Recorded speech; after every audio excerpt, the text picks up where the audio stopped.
हे guys welcome back to my GOP track YouTube channel. तर या व्हिडिओमध्ये आपण महाजेनको असिस्टंट इंजिनियर आणि ज्युनियर इंजिनियर मेकॅनिकल या एक्झामसाठी महत्त्वाचे कन्सेप्ट्स आणि त्यावरून त्या कन्सेप्टवरती बेस्ड असणारे एमसीक्यूज पाहणार आहोत. आणि हे जे एमसीक्यूज किंवा कन्सेप्ट्स आपण या व्हिडिओमध्ये घेणार आहोत ते तुम्हाला तुमच्या एक्झाममध्ये विचारले जाण्याचे सुद्धा चान्सेस आहेत. तर त्यासाठी सर्वांनी हा व्हिडिओ जो आहे तो शेवटपर्यंत पहा. आणि जर तुम्ही टेलिग्राम चॅनल जॉईन नसेल केलं तर टेलिग्राम चॅनल जॉईन करू शकता. त्यासोबतच आपल्या माय गव्हर्नमेंट ट्रॅक, माय जीओव्ही ट्रॅक या ॲपवरती काही कोर्सेस अवेलेबल आहेत जे की तुम्हाला महाजेनकोसाठी युजफुल होतील. ITI इन्स्ट्रक्टर एक्झामसाठी जरी तुम्ही प्रिपरेशन करत असाल तर त्या एक्झामसाठी तुम्हाला हे कोर्सेस युजफुल ठरतील.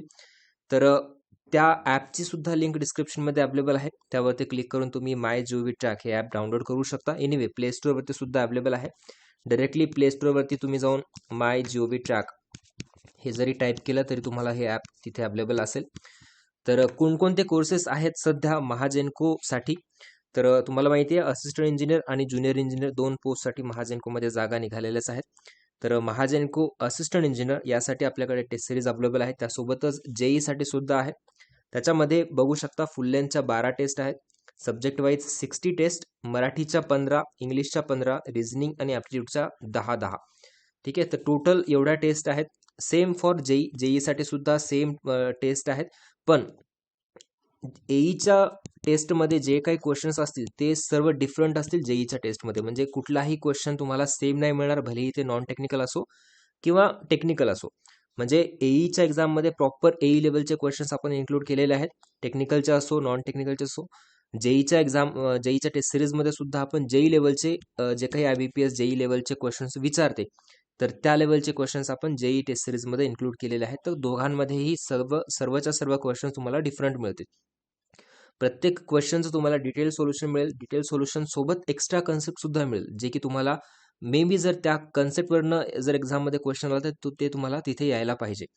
आणि तुम्ही मोबाईलवरती किंवा लॅपटॉपवरती अटेम्प्ट करू शकता. तुमचं रँक आणि बाकीचं डिटेलमध्ये अनालिसिस तुम्हाला माहीतच आहे, ते तुम्ही चेक करू शकता. त्यासोबतच जर तुम्ही ITI इन्स्ट्रक्टरसाठी प्रिपरेशन करत असाल तर ITI इन्स्ट्रक्टरच्या ऑलमोस्ट सर्व ट्रेडच्या टेस्ट सिरीज आपल्याकडे माय जीओव्ही ट्रॅक या ॲपवरती अवेलेबल आहेत. फीटर टर्नरची आहे, बाकीचा सुद्धा वेल्डर आहे, मशिनिस्ट आहे किंवा मोटर मेकॅनिक व्हेकल आहे. तर त्या ट्रेडच्या सुद्धा टेस्ट सिरीज आपल्या ॲपवरती अवेलेबल आहेत. त्यासोबतच हे एक ई बुक आहे जे तुम्हाला मोबाईलवरतीच रीड करता येईल. आणि फीटर ट्रेडचं बुक आहे. याच्यामध्ये सर्व फीटरच्या आत्तापर्यंत ज्या काही एक्झाम झाल्यात सेंटर लेवलच्या, स्टेट लेवलच्या, बाकीच्या स्टेटच्या सुद्धा, तर त्या सर्वांचे वन लाईनर बुलेट पॉईंट्स या पुस्तकामध्ये त्यांनी मेन्शन केलेले आहेत. खूप चांगलं पुस्तक आहे. तर तुम्हाला एनरोल करायचं असेल तर करू शकता. आणि आज ऑफर चालू आहे 1 जानेवारीची. प्रत्येक कोर्सवरती जे काही कोर्सेस आपल्या माय जीओव्ही ट्रॅक ॲपवरती आहेत त्या सर्व कोर्सेसवरती 30% ऑफ आहे. जर तुम्हाला एनरोल करायचं असेल तर तुम्ही इयर 2023 हा कुपन कोड यूज करू शकता आणि कोर्सेससाठी एनरोल करू शकता. ठीक आहे, तर स्टार्ट करूया आपण आपल्या क्वेश्चनसाठी. आजचा हा व्हिडिओ हा फर्स्ट व्हिडिओ आहे. त्याच्यामुळे आपण जे काही क्वेश्चन्स जे काही 10 क्वेश्चन्स आपण या व्हिडिओमध्ये कव्हर करणार आहोत तर ते एक बेसिक लेवलचे असतील, JEE लेवलचे असतील. ठीक आहे, JEEच्या एक्झाममध्ये ज्या प्रकारे क्वेश्चन्स विचारले जातील तर त्या प्रकारचे त्या लेवलचेच क्वेश्चन्स आपण आजच्या व्हिडिओमध्ये कव्हर करणार आहोत. जसं जसं आपण पुढचे व्हिडिओज घेत जाऊ, पुढचे लेक्चर्स घेत जाऊ, त्याच्यामध्ये आपण अजून थोडं AE प्लस JEE असे दोन्ही कॉम्बिनेशनमध्ये आपण क्वेश्चन्स कव्हर करूया. एनिवे, तर हा व्हिडिओ जो आहे तो AE प्रिपरेशन करणाऱ्या विद्यार्थ्यांनी सुद्धा पाहायला पाहिजे आणि JEE वाल्यांनी सुद्धा पाहायला पाहिजे, कारण कन्सेप्ट पण इम्पॉर्टंट आहेत. जर तुम्हाला कन्सेप्ट आली तुम्हाला तर त्या कन्सेप्टवरती जेवढे काही क्वेश्चन्स तयार होतील तेवढे क्वेश्चन तुम्हाला सॉल्व्ह करता येतील. तर question number 1, if net force acting on a rigid body is 0 then the body is at option A rest, option B uniform motion, option C both 1 and 2, option D none. तर काय असेल? Subject आहे mechanics या सब्जेक्टमधून हा question विचारलेला आहे. काय विचारले? If the net force acting on a rigid body, एखादी रिजिड बॉडी आहे सपोज, तर त्या बॉडीवरती नेट फोर्स F नेट हा 0 आहे. Net force acting on that body is 0 then the body is at रेस्टमध्ये असेल का युनिफॉर्म मोशनमध्ये असेल किंवा दोन्हीमध्ये असेल. तुम्हाला क्वेश्चनचा आन्सर येत असेल तुम्ही व्हिडिओ पॉज करू शकता, कमेंट बॉक्समध्ये कमेंट करून सांगू शकता की काय आन्सर आहे.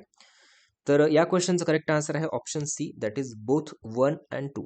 म्हणजे काय की जर नेट फोर्स 0 असेल तर ती बॉडी एकतर रेस्टमध्ये सुद्धा असू शकते किंवा युनिफॉर्म मोशनमध्ये सुद्धा असू शकते. सो फर्स्ट ए किंवा बी म्हणजे दोन्हीपैकी दोन्ही करेक्ट असतील. ठीक आहे. तुम्हाला न्यूटनचा फर्स्ट लॉ माहिती असेल. न्यूटनच्या फर्स्ट लॉचं हे ॲप्लिकेशन आहे. न्यूटनचा फर्स्ट लॉ काय आहे? इथे काही पॉईंट्स मी नोट्सच्या स्वरूपामध्ये सुद्धा टाईप केलेले आहेत. ते तुम्हाला युजफुल ठरतील. लागलं तर तुम्ही स्क्रीनशॉट सुद्धा घेऊ शकता. तर न्यूटनचा फर्स्ट लॉ काय म्हणतो की जोपर्यंत तुम्ही त्या बॉडीवरती फोर्स ऍक्ट करत नाही तोपर्यंत ती बॉडी एकतर रेस्टमध्ये असू शकते किंवा दुसरं म्हणजे युनिफॉर्म मोशनमध्ये असू शकते. ठीक आहे. तर हा आहे न्यूटनचा फर्स्ट लॉ. स्टेटमेंट पाहायचं गेलं तर पाहू शकता, a body that continues to its state of rest or will remain in uniform speed in a straight line unless and until it is compelled by an external force to change its state of rest or of uniform motion. म्हणजे जोपर्यंत बाहेरून external force act होणार नाही तोपर्यंत ती body एकतर रेस्टमध्ये असेल किंवा युनिफॉर्म मोशनमध्ये असेल. हा न्यूटनचा फर्स्ट लॉ आहे. म्हणजे काय की if it means that if the external agent to change the state of rest or uniform motion of a body is absent, म्हणजे जसं आपल्या क्वेश्चनमध्ये आहे की एक्सटर्नल फोर्स जो आहे तो 0 आहे, then the body will keep maintaining the state of rest or uniform motion. म्हणजेच करेक्ट आन्सर काय असेल? Option C, that is both 1 and 2, that is rest आणि युनिफॉर्म मोशनमध्ये सुद्धा असेल. ठीक आहे. मेकॅनिक्समधून क्वेश्चन होता हा. पुढचा प्रश्न हा स्ट्रेंथ ऑफ मटेरियल या सब्जेक्टचा क्वेश्चन आहे. महत्त्वाचा क्वेश्चन आहे. यावरनं आतापर्यंत बऱ्याच एक्झाम्समध्ये क्वेश्चन्स विचारले गेलेले आहेत. ठीक आहे. तर क्वेश्चन काय आहे? Elongation of bar due to its self weight is computed by where L is the length of bar, E is the Young's modulus of elasticity and W is the total weight. Sorry, इथे P घ्या W च्या ऐवजी. P is the total weight of the bar material. Okay. तर पहिलं option जे आहे ते असं आहे PL² अपॉन 2AE. ठीक आहे. दुसरं आहे PL/4AE. तिसरं आहे सी ऑप्शन आहे PL/2AE आणि option D that is PL/8AE. काय विचारले की एक बार आहे. ठीक आहे. एक प्रिझमॅटिक बार आहे. एक डायग्राम बेसिक तुम्हाला दाखवतो मी. हा एक बार आहे. तर या बारची लेंथ आहे L, एरिया असेल A. ठीक आहे. ए आपण एरिया घेऊया. यंग्स मॉड्युलस ऑफ इलास्टिसिटी आहे E आणि आपल्याला काढायचं elongation, change in length. Elongation म्हणतो आपण याला किंवा डेलने पण दाखवतो. ठीक आहे. चेंज इन लेंथ काढायचं आपल्याला due to its self weight. आपण एक्सटर्नल फोर्स ऍक्ट नाही केलाय, फक्त त्याच्या सेल्फ वेटनं किती इलॉंगेशन होते ते आपल्याला काढायचं आहे. तर करेक्ट आन्सर असेल या क्वेश्चनचा option C, that is PL/2AE. तुम्हाला मी 1 by 1 सांगतो. सर्वात आधी आपण पहिली केस घेऊया की हा बार आहे, प्रिझमॅटिक बार आहे ज्याची लेंथ L आहे, एरिया A आहे, यंग्स मॉड्युलस इलास्टिसिटी E वगैरे सगळं दिलेलं आहे आणि एक आपण एक्सटर्नल फोर्स लावतोय P. तर त्या केसमध्ये इलॉंगेशन किती असेल? इलॉंगेशन ऑफ दॅट बार म्हणजे चेंज इन लेंथ किती असेल त्या केसमध्ये PL/AE. हा बेसिक फॉर्म्युला आहे, ते लक्षात ठेवू शकता तुम्ही. PL/AE हे कसं काढलं? E माहिती आहे, यंग्स मॉड्युलस काय असतं? Stress upon strain. ठीक आहे. स्ट्रेन म्हणजे काय? Change in length upon original length. Change in length upon original length. आणि स्ट्रेस म्हणजे काय? Pressure upon area, P/A. ठीक आहे. तर यालाच आपण चेंज इन लेंथ जर काढायचं असेल क्रॉस मल्टिप्लिकेशन करून PL/AE हा फॉर्म्युला तयार होतो. ठीक आहे. आता जर आपल्याला काढायचं असेल की याच बारचं सेल्फ वेट नुसार याला काही लोड अप्लाय नाही केलंय, तर आपण काय करतो इथं? इलॉंगेशन. हे सर्व लक्षात ठेवा कारण हे तुम्हाला एक्झाम मध्ये विचारले जातील. Elongation due to self weight. कारण एक्झाम मध्ये डायरेक्टली तुम्हाला फॉर्म्युला माहिती असेल, व्हॅल्यूज पुट करून आन्सर सुद्धा काढता येतं. तर लक्षात ठेवा, elongation due to self weight जर विचारलं तर PL/2AE असं हा फॉर्म्युला असतो. आणि जर वेट डेन्सिटी मध्ये घ्यायचं असेल तर γL²/2E. ठीक आहे. आता गॅमा म्हणजे काय? गॅमा म्हणजे वेट डेन्सिटी. ठीक आहे. स्पेसिफिक वेट म्हणू शकतो आपण याला. Specific weight. स्पेसिफिक वेट म्हणजे काय? Gamma weight per unit volume. त्याचा फॉर्म्युला असा असतो, weight per unit volume. Anyway जर तुम्ही वेट पर युनिट व्हॉल्यूम, व्हॉल्यूमला आपण असं लिहू शकतो. ठीक आहे. व्हॉल्यूम म्हणजे काय? Area into L. म्हणजे ही व्हॅल्यू तुम्ही परत याच्यामध्ये पुट केली ना तर सेम PL/2AE हे तुम्हाला फॉर्म्युला मिळेल. इथे वेटला मी W लिहिलं, आपल्या क्वेश्चन मध्ये वेटला P आहे. ठीक आहे. P पुट करा वेटच्या जागेवरती. तर हा फॉर्म्युला तुम्हाला लक्षात ठेवायचा आहे. कुठला? सेल्फ वेटसाठी इलॉंगेशन किती असेल, PL/2AE किंवा γL²/2E. ठीक आहे. आणि नॉर्मल जर एक्सटर्नल फोर्स आपण लावत असेल प्रिझमॅटिक बारला तर इलॉंगेशन काय असेल, PL/AE. ओके. आता अजून एक केस असते याच्यामध्ये की जर कोनिकल बार असेल तर काय करणार, तर कोनिकल बारच्या केसमध्ये इलॉंगेशन काय असेल, कोनिकल बारच्या केसमध्ये इलॉंगेशन असतं PL/6AE. जर स्पेसिफिक वेट मध्ये काढायचं असेल तर γL²/6E. ठीक आहे. तर हा आहे कोनिकल बारचा फॉर्म्युला. म्हणजे आता कन्सेप्ट तुम्हाला किती क्लिअर झाला, 1 2 3 हे डायरेक्टली तुम्हाला जशाच तसे फॉर्म्युला बेस्ड एक्झाम मध्ये विचारलं जाऊ शकतं. अजून एक आहे, जर टेपर बार असेल, टेपर बार म्हणजे काय की इकडे मोठा डायमीटर आणि इकडे छोटा डायमीटर, म्हणजे सपोज हा D2 आहे, हा D1 आहे आणि याला जर मी इकडे लोड लावतोय P, तर या केसमध्ये याचे इलॉंगेशन काय असेल, 4PL/πE D1 D2. ठीक आहे. हे सुद्धा लक्षात ठेवा, यावरती सुद्धा बऱ्याच एक्झाम्स मध्ये क्वेश्चन विचारलेले आहेत. तर आपल्या क्वेश्चन मध्ये काय विचारलं होतं, elongation of bar due to self weight, तर PL/2AE किंवा γL²/2E. ओके. आणि सेम नॉर्मल जर एक्सटर्नल लोड लावला असेल तर PL/AE, सेल्फ वेट साठी PL/2AE γL²/2E, कोनिकल असेल तर PL/6AE γL²/6E. हे सगळं पाठ पाहिजे तुम्हाला. आणि टेपर असेल बार तर 4PL/πE D1 D2. Okay. I hope तुम्हाला सर्व कळालेलं आहे. नोट डाऊन करू शकता जर तुम्हाला करायचं असेल तर. Question number 3, when does Contra flexure point occur on a beam. Contra flexure point हा स्ट्रेंथ ऑफ मटेरियलचा अगेन क्वेश्चन आहे. तर काय विचारलेलं आहे, कॉन्ट्रा फ्लेक्चर पॉइंट कुठे तयार होतो किंवा कुठे ऑकर होतो, on a beam. Option A, when bending moment is maximum. Option B, when bending moment changes its sign. Option C, when shear force is 0 after changing its sign. Option D, when shear force is constant. Contra flexure point कधी तयार होतो beam मध्ये. Option आहे याचा correct answer आहे option B, that is when the bending moment changes its sign. म्हणजे एकतर negative मधून पॉझिटिव्ह जाणार बेंडिंग मोमेंट किंवा पॉझिटिव्ह मधून निगेटिव्ह जाणार. तर त्या केसमध्ये, ठीक आहे, त्या केसमध्ये इथे बेंडिंग मोमेंट जेव्हा 0 होतं किंवा bending moment changes its sign, तर त्या पॉइंटला आपण म्हणतो पॉइंट ऑफ कॉन्ट्रा फ्लेक्चर. इथे फिगरमध्ये पाहू शकता की ही आहे शियर फोर्स डायग्राम SFD आणि ही आहे bending moment diagram BMD. Okay. तर आता पाहू शकता की बेंडिंग मोमेंट पहा, इथे पॉझिटिव्ह आहे, वरती पॉझिटिव्ह कडनं निगेटिव्ह कडे चालली आहे. तर इथे जेव्हा एक्स ऍक्सिसला, त्या ऍक्सिसला जेव्हा टच होतीये आणि तिथे बेंडिंग मोमेंटची व्हॅल्यू किती असणार आहे, 0, तर त्या पॉइंटला आपण म्हणतो point of Contra flexure. Okay. काही स्टेटमेंट्स आहेत जसे की in a bending beam point is known as a point of Contra flexure if its location at which no bending occurs. म्हणजे तिथे बेंडिंग 0 असते, बेंडिंग मोमेंट किती आहे, 0 आहे. In a bending moment diagram, it is the point at which the bending moment curve intersect with the zero line. Obviously, जसं मी आता दाखवलं, जेव्हा बेंडिंग मोमेंटचा कर्व इंटरसेक्ट करतोय 0 लाईनला, त्या पॉइंटला आपण म्हणतो point of Contra flexure. In other words, where the bending moment changes its sign from negative to positive और positive to negative. A point of Contra flexure occurs in overhanging beam. हा प्रश्न सुद्धा विचारला जाऊ शकतो की point of Contra flexure कुठल्या beam मध्ये, कुठल्या बीमच्या केसेसमध्ये आपल्याला पाहायला मिळतं, तर इन ओव्हर हँगिंग बीम. लक्षात ठेवा, हा प्रश्न विचारलेला आहे एक्झाम मध्ये आधी सुद्धा बऱ्याच, तर येऊ शकतो. ओव्हर हँगिंग बीम्स मध्ये पॉइंट ऑफ कॉन्ट्रा फ्लेक्चर आपल्याला पाहायला मिळतं. Next question, question number 4, which of the following pairs is not an example of lower pair. कुठलं which is not an example of lower pair. Option A, prismatic pair. Option B, helical and cylindrical pair. Option C, revolute pair. Option D, rolling ball on a flat surface. Lower पेअरचे example नाही कुठलं ते विचारलेलं, पण त्याच्या आधी तुम्हाला lower pair म्हणजे काय हे माहिती पाहिजे. थिअरी ऑफ मशीन्स या सब्जेक्टमधून हा प्रश्न आहे.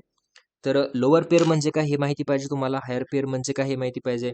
जेव्हा तुम्ही थिअरी ऑफ मशीनचा फर्स्ट चॅप्टर कराल त्याच्यामध्ये क्लासिफिकेशन ऑफ पेअर्स, त्याच्यामध्ये rolling pair, helical pair, sliding pair, turning pair, higher pair, lower pair आहे. त्याच्यानंतर self close pair, force close pair, त्याच्या सोबतच types of joint, binary joint, ternary joint, quaternary joint, हे joint सुद्धा, याचे classification सुद्धा तुम्हाला माहिती पाहिजे. याच्यावरनं बेसिक क्वेश्चन बनवू शकतात. तर सर्वात आधी आपण हे डिस्कस करूया की लोअर पेअर म्हणजे काय, हायर पेअर म्हणजे काय. ठीक आहे, तर लोअर पेअर म्हणजे काय की जेव्हा दोन लिंक्स असतात, ठीक आहे, कुठल्याही दोन लिंक्स, त्याच्यामध्ये जो कॉन्टॅक्ट असतो तो एरिया कॉन्टॅक्ट असतो. एरिया किंवा सरफेस कॉन्टॅक्ट जिथे होतो, ज्या दोन लिंक्समध्ये होतो, तर त्या पेअरला आपण म्हणतो लोअर पेअर.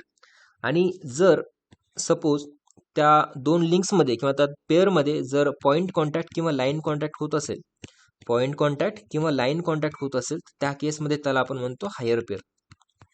ठीक आहे, हायर पेअर.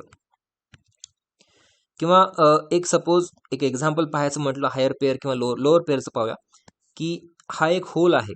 ठीक आहे, रेक्टँग्युलर टाईप होल आहे आणि त्या रेक्टँग्युलर टाईपच बार आहे आपल्याकडे. तर हा बार मला या होलमध्ये टाकायचा आहे रेक्टँग्युलरमध्ये. तर कॉन्टॅक्ट कसा होणार, सरफेस कॉन्टॅक्ट, कारण इकडे सरफेसला कॉन्टॅक्ट होतो, राईट. तर त्यामुळे ही केस काय झाली, लोअर पेअरची केस झाली. लोअर पेअरची केस झाली.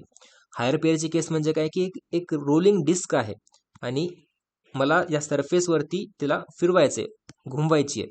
ठीक आहे, रोल करायची आहे. तर त्या केसमध्ये इथे पॉईंट कॉन्टॅक्ट होतो. इथे मी डायग्राममध्ये दिसत नसेल तुम्हाला, पण इथे पाहू शकता. तर इथं हा जो असतो तो पॉईंट कॉन्टॅक्ट होतो. तर या केसमध्ये याला म्हणतो आपण हायर पेअर. ठीक आहे, हायर पेअर आणि लोअर पेअर. तर आपल्याला काय विचारलं, which is not an example of lower pair. So correct answer याचा असेल option D, that is rolling ball on a flat surface, because हे हायर पेअरचं एक्झाम्पल झालं, राईट. आता जसं मी सांगितलं, कारण तिथे पॉईंट कॉन्टॅक्ट किंवा लाईन कॉन्टॅक्ट होतो. डिटेलमध्ये पाहूया. लोअर पेअर म्हणजे काय, pair set to be lower pair when the connection between two elements is through the area of contact किंवा surface. Surface to surface contact असेल किंवा एरिया टू एरिया कॉन्टॅक्ट असेल, त्या केसमध्ये लोअर पेअर म्हणतो आपण. एक्झाम्पल्स लक्षात ठेवा, एक्झाम्पल्स विचारू शकता. Revolute pair, prismatic pair, screw pair, helical pair, cylindrical pair आणि प्लॅनर पेअर, हे सगळे कशाचे झाले, लोअर पेअरचे एक्झाम्पल्स झाले. हायर पेअर म्हणजे काय, when the connection between the two elements has only a point contact किंवा लाईन कॉन्टॅक्ट. पॉईंट किंवा लाईन कॉन्टॅक्ट असेल तर हायर पेअर पण म्हणतो. एक्झाम्पल्स पहा. A point contact takes place when a spheres rest on a plane or curved surface in the case of ball bearing. Okay. Contact between the teeth of skew helical gears, contact made by roller bearings, contact between the teeth of most of the gear, contact between cam and follower, spherical pair. हे सर्व जे examples झाले ते higher पेअरचे examples. लक्षात ठेवा, examples वरनं सुद्धा एक्झाममध्ये क्वेश्चन्स विचारण्याचे चान्सेस आहेत. तर करेक्ट आन्सर असेल याचा ऑप्शन क्वेश्चन नंबर 4चा option D, that is rolling ball on a flat surface. It is example of higher pair, not and lower pair. Next question, question number 5. If a rod expands freely due to heating, it will develop what? No stress, compressive stress, thermal stress, bending stress. असे टाईपचे questions तुम्ही जेईच्या एक्झाममध्ये expect करू शकता. हा पहिला video आहे, त्याच्यासाठी आपण जेई लेवलचे क्वेश्चन्स घेतोय. पुढे जाऊन आपण मिक्स क्वेश्चन्स घेऊया, जे की एईला सुद्धा युजफुल होतील आणि जेईला सुद्धा युजफुल. बट एनिवे, जर तुम्हाला कन्सेप्ट कळाली, तर एक कन्सेप्ट जरी कळाली, तर तुम्हाला त्या कन्सेप्टवरती 10 जरी क्वेश्चन्स बनले ना, तरी तुम्हाला त्या एक्झाममध्ये यायला पाहिजे. तर जेव्हा if rod expands freely due to heating, it will develop what? Obviously no stress, कारण हा एक रॉड आहे, सिंगल रॉड आहे, आपण इथे ठेवलाय आणि त्याला जर आपण हीट करतोय, ठीक आहे, हीट करतोय, तर काय होणार, एक तर एक्सपांड होणार, नाही तर कॉन्ट्रॅक्ट होणार. दोन पॉसिबिलिटीज आहेत, राईट. एक तर रॉड काय होणार, एक्सपांड होणार किंवा कॉन्ट्रॅक्ट होणार. आता ते डिपेंड आहे त्याच्या कोएफिशियंट ऑफ लिनियर एक्सपान्शन वरती की काय होणार. पण जर स्ट्रेस म्हणजे काय, स्ट्रेस म्हणजे internal resistance to the deformation. म्हणजे काय की जर मी इथे रेस्ट्रिक्शन्स दिलं या रॉडला आणि जर हीट झाला रॉडला आपण हिटिंग केलं, तर त्यावेळेस काय होणार, जर त्याला एक्सपांड व्हायचं असेल तर इथे रेस्ट्रिक्शन आला त्याला, म्हणजे काय होणार, स्ट्रेस डेव्हलप होणार. आणि जरी कॉन्टॅक्ट व्हायचं असेल त्याला, तरी पण रेस्ट्रिक्शन आलं, कॉन्टॅक्ट होऊ नाही देणार या रेस्ट्रिक्शनमुळे, त्या केसमध्ये सुद्धा स्ट्रेस तयार होणार. तर लक्षात ठेवा, जेव्हा आपण इकडे काहीतरी रेस्ट्रिक्शन्स लावतो, त्या केसमध्ये फक्त स्ट्रेस तयार होतो. आणि जर रॉड फ्री असेल तर त्या केसमध्ये स्ट्रेस तयार होत नाही, कारण फ्री असेल तर तो एक्सपांड करेल, नाहीतर कॉन्ट्रॅक्ट करेल, काहीतरी करेल. ठीक आहे, तर त्या केसमध्ये स्ट्रेस जनरेट होणार नाही.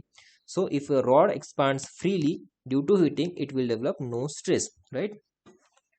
नेक्स्ट क्वेश्चन, काय नाही, हे तेच दिलेलं आहे जे मी आता तुम्हाला सांगितलं. If rod is heated or cooled, the linear dimensions of the rod gets increased or decreased due to the property of the rod, that is coefficient of linear expansion. If a rod is restricted to increase or decrease the dimension, stress induced in the bar which is known as thermal stress. जसं मी तुम्हाला सांगितलं, जर restrict केलं तर त्या केसमध्येच thermal stress generate होतात. आणि त्या थर्मल स्ट्रेसचा फॉर्म्युला काय असतो, sigma T E alpha delta T. Delta T is the change in the difference, temperature difference. Alpha म्हणजे काय, coefficient of linear expansion. E is the Young's modulus. Sigma T is the thermal stress. If the rod is free from any restrictions, the thermal stress is zero through this, but strain can be present. Obviously, strain तर होणार. Strain म्हणजे काय, change in length to the original length. जेव्हा expand करणार किंवा जेव्हा expand होईल किंवा कॉन्ट्रॅक्ट होईल हिटिंग केल्यामुळे, तेव्हा चेंज इन लेंथ तर होणारच आहे. त्याच्यामुळे स्ट्रेन असणार आहे बट स्ट्रेस नसणार आहे जर फ्री असेल तर. ओके. आणि हा, जर व्हिडिओ आवडत असेल तर लाईक नक्कीच करत चला. आणि अजूनपर्यंत तुम्ही माय जीओबी ट्रॅक या युट्यूब चॅनलला सबस्क्राईब नसेल केलं तर सबस्क्राईब करून बेल आयकॉन प्रेस करा, म्हणजेच तुम्हाला अशाच प्रकारचे व्हिडिओ अपडेट्स मिळत जातील. आणि आवडत असेल, कन्सेप्ट समजत असेल तर नक्कीच लाईक करून कमेंट बॉक्समध्ये सुद्धा तुम्ही सांगू शकता. किंवा काही डाऊट असेल किंवा अजून तुम्हाला काही क्वेरीज असतील तरी ते सुद्धा तुम्ही कमेंट बॉक्समध्ये विचारू शकता. Question number 6. If the relationship between shear stress of a fluid is not linear to the velocity gradient, then the fluid is what? Option A, compressible fluid. Option B, non-Newtonian fluid. Option C, an ideal fluid. की option D, a Newtonian fluid. काय म्हटलंय, fluid मेकॅनिक्सचा question आहे, properties of fluid मधला. Relationship between shear stress. Shear स्ट्रेसला आपण टाऊने denote करतो. Shear stress is not linearly to the velocity gradient. Velocity gradient म्हणजे काय, du अपॉन dy. याला आपण the rate of shear strain सुद्धा म्हणतो. ठीक आहे. जर नॉट लिनियर असेल तर त्या केसमध्ये त्या फ्लुइडला आपण म्हणतो नॉन न्यूटोनियन फ्लुइड. दोन टाईपचे फ्लुइड असतात बेसिक, एक तर न्यूटोनियन फ्लुइड, दुसरं आहे नॉन न्यूटोनियन फ्लुइड.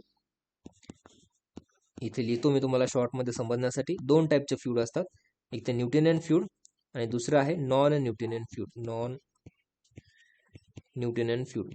आता फरक काय आहे दोघांमध्ये, एक लॉ आहे न्यूटन्स लॉ ऑफ विस्कॉसिटी.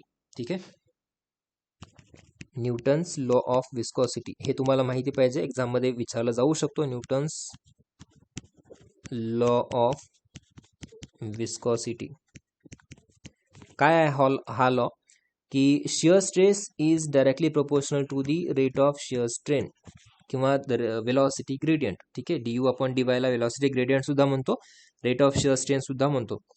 तर Newton's law of viscosity states that shear stress is directly proportional to the rate of velocity to the rate of shear strain किंवा वेलॉसिटी ग्रेडियंट. आणि या डायरेक्टली प्रोपोर्शनलच्या साईनला काढण्यासाठी आपण कॉन्स्टंट ऑफ प्रोपोर्शनलिटी काय घेतो, D U upon D Y, that is mu. Mu म्हणजे dynamic viscosity. ठीक आहे, तर हा आहे न्यूटन्स लॉ ऑफ विस्कॉसिटी. आणि जर एखादा fluid which follows Newton's law of viscosity, it is known as Newtonian fluid, and if the fluid does not follow the law of viscosity, Newton's law of viscosity, it is known as non-Newtonian fluid. Simple आहे. ठीक आहे, जो fluid follow करतो त्याला Newtonian fluid म्हणतो, जो fluid follow नाही करत त्याला नॉन न्यूटोनियन फ्लुइड म्हणतो. याच्यामध्ये शियर स्ट्रेस जे आहे ते डायरेक्टली प्रोपोर्शनल असतं, लिनियर असतं न्यूटोनियन फ्लुइड मध्ये, आणि नॉन न्यूटोनियन फ्लुइड मध्ये shear stress is not linear to the velocity gradient. So correct answer असेल option B. Okay. Non Newtonian फ्लुइडचे पण बरेचसे टाइप्स आहेत, तुम्ही ही डायग्राम पाहिलेली असेल.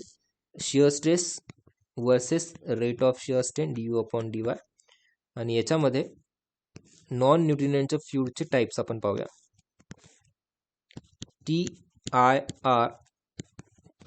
TIRPND यावरती सुद्धा एक्झाम मध्ये प्रश्न विचारला जाऊ शकतो. ठीक आहे, एक शॉर्ट मध्ये जर तुम्हाला लक्षात ठेवायचं असेल तर एक ट्रिक सांगतो, फक्त एवढं लक्षात ठेवा. TIRPND म्हणजे काय, टी फॉर थिक्झोट्रॉपिक. ठीक आहे, थिक्झोट्रॉपिक झालं, आयडियल फ्लुइड किंवा बिंगम प्लास्टिक फ्लुइड म्हणतो आपण याला, रिओपॅक्टिक, सुरिओप्लास्टिक, न्यूटोनियन आणि डायलेटंट फ्लुइड. ठीक आहे, तर अशा प्रकारे तुम्ही लक्षात ठेवू शकता. हे सर्व जे टाइप्स आहेत ते नॉन न्यूटोनियन फ्लुइडचे टाइप्स आहेत. Fluids for which the shear stress is not linearly related to the shear strain rate is known as non Newtonian fluid, जसं मी आता सांगितलं. एक्झाम्पल्स पाहायचे असले तर slurries, colloidal suspensions, polymer solutions, blood, toothpaste, quicksand, हे सगळे एक्झाम्पल्स आहेत कशाचे, नॉन न्यूटोनियन फ्लुइडचे. न्यूटोनियन फ्लुइड तुम्हाला माहिती आहे, न्यूटोनियन म्हणजे कुठलेही गॅसेस, कुठलेही आपले नॉर्मल फ्लुइड, वॉटर, केरोसिन वगैरे, हे सर्व न्यूटोनियन फ्लुइड झाले. नॉन न्यूटोनियन मध्ये ब्लड, टूथपेस्ट, पॉलिमर सोल्युशन्स, सस्पेन्शन्स, क्विकसँड्स, हे सगळे एक्झाम्पल्स झाले कशाचे, नॉन न्यूटोनियन फ्लुइडचे. आणि अजून एक मला इथे सांगायचं तुम्हाला की एक्झाम मध्ये या नॉन न्यूटोनियनच्या फ्लुइडचे जे काही टाइप्स आहेत, थिक्झोट्रॉपिक, आयडियल प्लास्टिक, रिओपॅक्टिक, सुडोप्लास्टिक किंवा डायलेटंट, तर याच्यामध्ये याचे सुद्धा एक्झाम्पल्स तुम्हाला लक्षात ठेवायला पाहिजे. प्रॉपरली एक डायग्राम बनवा किंवा एक टेबल बनवा. या नॉन न्यूट्रिएंटच्या फ्लुइडच्या टाईपचे सुद्धा एक्झाम्पल तुम्ही लक्षात ठेवा, कारण एक्झाममध्ये विचारला जाऊ शकतं. किंवा ग्राफवरनं सरळ सरळ आपल्याला दिसून येतं की हा जो ग्राफ आहे हा आहे न्यूट्रिएंट फ्लुइडचा ग्राफ, जो की लिनियर आहे. टाऊ आणि डी अपॉन डी वाय, बाकीचे पहा नॉन लिनियर ग्राफ्स आहेत. ठीक आहे. Non-Newtonian fluids do not follow the Newton's law of viscosity, hence it is known as non-Newtonian fluid. Question number 7. In a gear train of two wheels, the speed ratio is defined as what? हा मी question मुद्दाम घेतलेला आहे कारण बऱ्याच विद्यार्थ्यांना confusion होतं. हा theory of machine gear या चॅप्टरमधला क्वेश्चन आहे, गिअर ट्रेनचा. तर स्पीड रेशो आणि ट्रेन व्हॅल्यू मध्ये कन्फ्युजन होतं, म्हणून मी हा क्वेश्चन मुद्दाम घेतलेला आहे. तर एक सांगतोय मी तुम्हाला की स्पीड रेशो म्हणजे काय. स्पीड रेशो म्हणजे काय, दोन गिअर आहेत, एक गिअर दुसरा गिअर. म्हणजे पहिला जो आहे तो ड्रायव्हर, आपण जनरली ड्रायव्हरला 1 ने डिनोट करतो, राईट. ड्रायव्हर हा 1 आहे, इथे छोटा लिहिलं, ठीक आहे. आणि हा आहे ड्रिवन,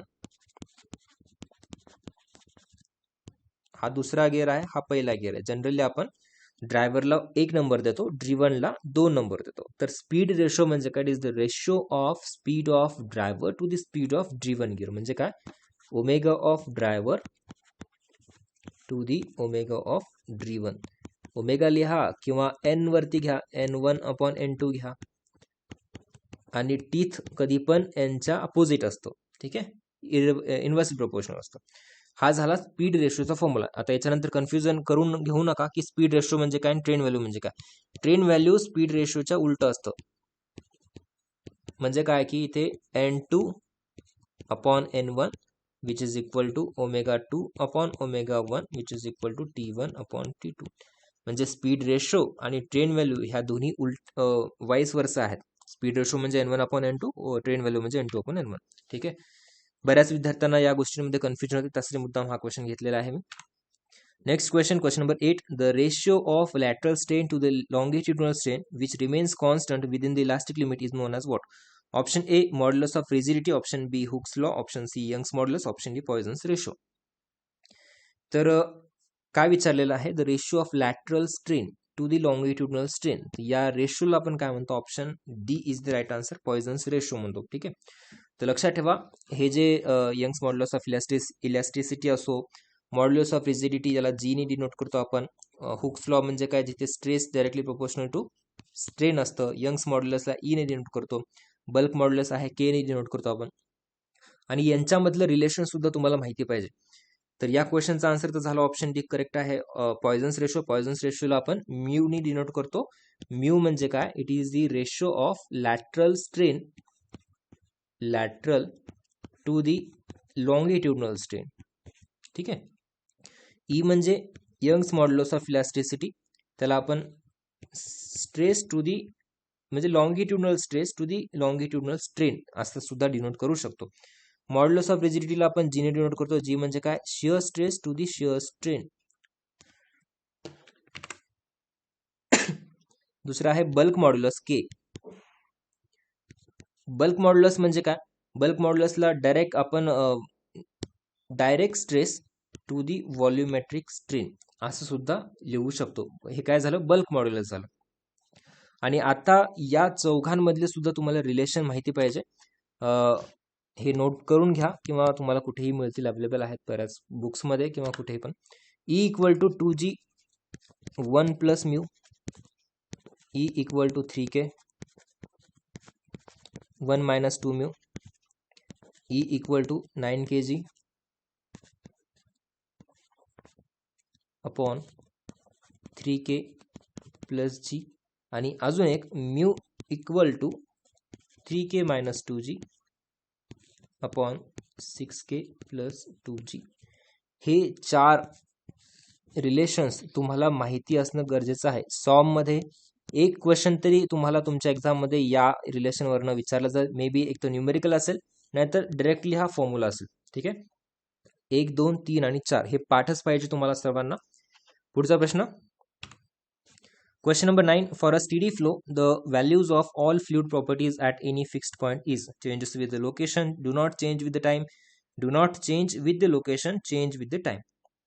काय विचारले, स्टेडी फ्लो हे फ्लूइड मेकॅनिक्सचा हा क्वेश्चन आहे. फ्लूइड कायनॅमेटिक्स या चॅप्टरमधून, जे की फ्लूइडचे टाइप्स आहेत, बरेच टाइप्स आहेत, जसे की लॅमिनार फ्लो, टर्ब्युलंट फ्लो, त्याच्यानंतर steady unsteady, uniform flow, ununiform, non uniform flow. ठीक आहे, तर ते तुम्हाला सर्वांना माहिती पाहिजे, कारण त्याच्यावरून पण एक्झाममध्ये प्रश्न विचारले जाण्याचे चान्सेस आहेत.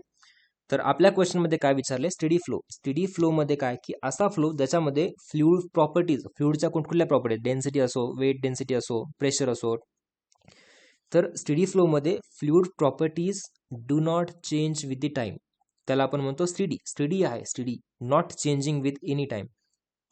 म्हणजे काय की एखादी प्रॉपर्टी आपण घेतली, कुठली घेऊया, प्रेशर घेऊया, वेलॉसिटी घेऊया, काही पण चालेल.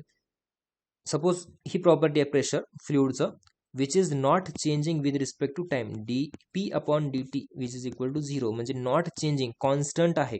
ठीक आहे, फ्लुइडची कुठलीही property which is not change with the time is known as steady flow.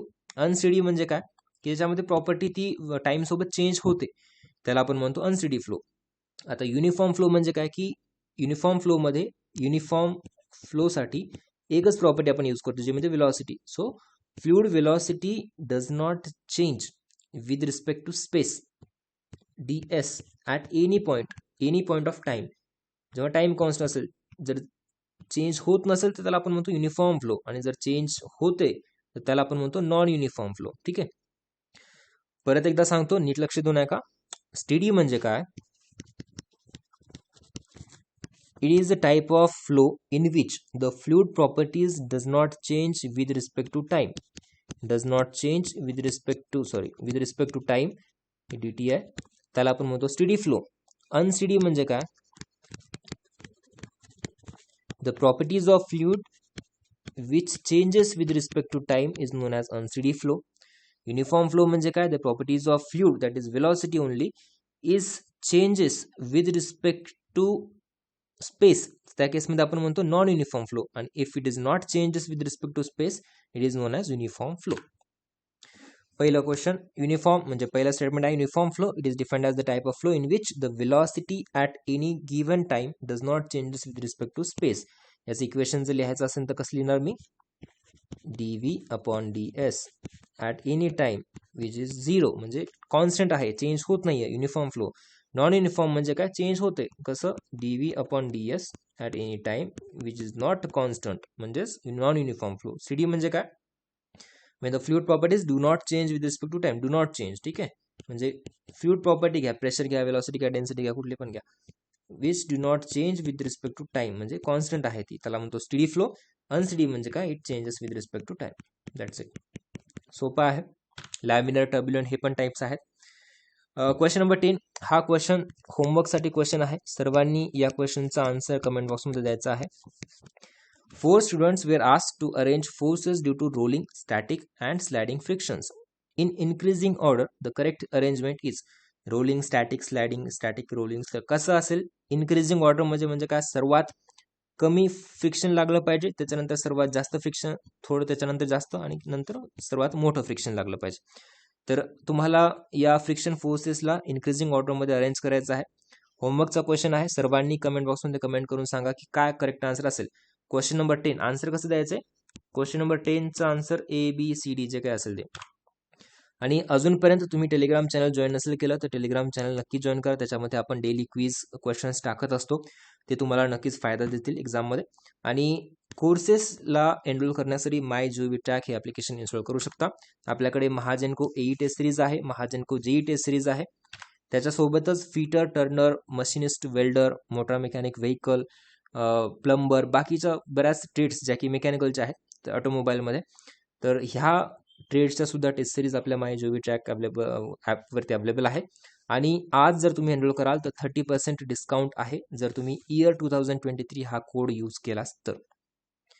ठीक आहे, तर या व्यतिरिक्त जर काही डाऊट असतील तुम्हाला तर कमेंट बॉक्समध्ये कमेंट करून विचारू शकता. व्हिडिओ आवडला असेल तर नक्कीच लाईक करा, आणि अजूनपर्यंत तुम्ही चॅनलला सबस्क्राईब नसेल केलं तर सबस्क्राईब करून बेल आयकॉन प्रेस करा, जेणेकरून अशाच प्रकारचे इम्पॉर्टंट कन्सेप्टचे व्हिडिओज आणि MCQs तुम्हाला मिळत जातील. Thank you so much for watching this video. Thank you.